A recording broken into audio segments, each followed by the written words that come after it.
Hi hello, ഇന്ന് ഞങ്ങളുടെ ഫാമിലിയിലെ ഏറ്റവും സ്പെഷ്യൽ ആയിട്ടുള്ള ഒരാളുടെ ബർത്ത്ഡേ ആണേ. ഞങ്ങളുടെ സെലു ബേബിയുടെ.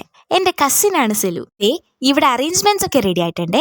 ടോം ആൻഡ് ജെറി തീമിലായിരുന്നു കേക്ക് മുറിക്കാനേ നല്ല മാസായിട്ട് കാറിലൊക്കെയാ വന്നേ. ഇവിടെ എന്തൊക്കെയാ നടക്കാൻ പോണേന്ന് കൊച്ചിനൊരു ഐഡിയ ഇല്ല കേട്ടോ. പ്രാർത്ഥനയിന്ന് തുടങ്ങണമെന്നാണല്ലോ. അപ്പോൾ കൊച്ചെല്ലാവർക്കും സ്തുതി കൊടുത്തോണ്ടിരിക്കാനേ. എനിക്കും കിട്ടിയൊന്ന്. ഞങ്ങൾക്ക് സ്വന്തമായിട്ട് ഫുഡ് ക്വാളിറ്റി ചെക്കറൊക്കെ ഉണ്ട്.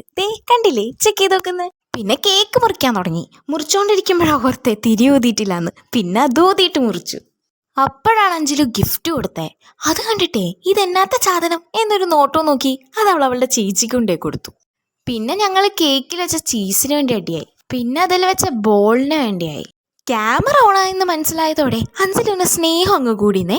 അവൾ അവിടെ നിന്ന് ഓരോന്ന് തല്ലിട്ടുകൊണ്ട് എടുത്തിട്ട് വരും, എനിക്ക് വായിൽ വെച്ച് തരും. ഈ കാണുന്ന ടോമിന്റെ പിക്ചർ ഒരാൾ എനിക്ക് വായിൽ വെച്ച് തന്നു. ഇങ്ങനെ സ്നേഹിക്കാവോ കൂട്ടാ? പാവല്ലേ, ഒരു പീസ് കൊടുത്തേക്കാന്ന് വിചാരിച്ചപ്പോഴേക്കും എൻ്റെ കൈ വരെ കടിച്ചെടുത്തിട്ട് പോയി അവള്. ആഹാ, ഹോളി സെലിബ്രേറ്റ് ചെയ്തതിൻ്റെ ഒരു എഫക്റ്റ് കിട്ടി.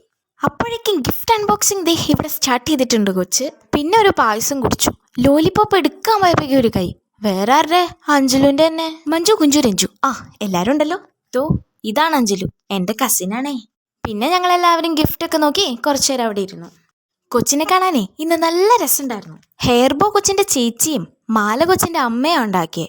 ഓർഡേഴ്സ് ഇപ്പം സ്വീകരിക്കുന്നില്ല എന്നാണ് പറയാൻ പറഞ്ഞത്. പിന്നെ കൊച്ചിന് അടുത്ത ഗിഫ്റ്റ് കിട്ടിയേ.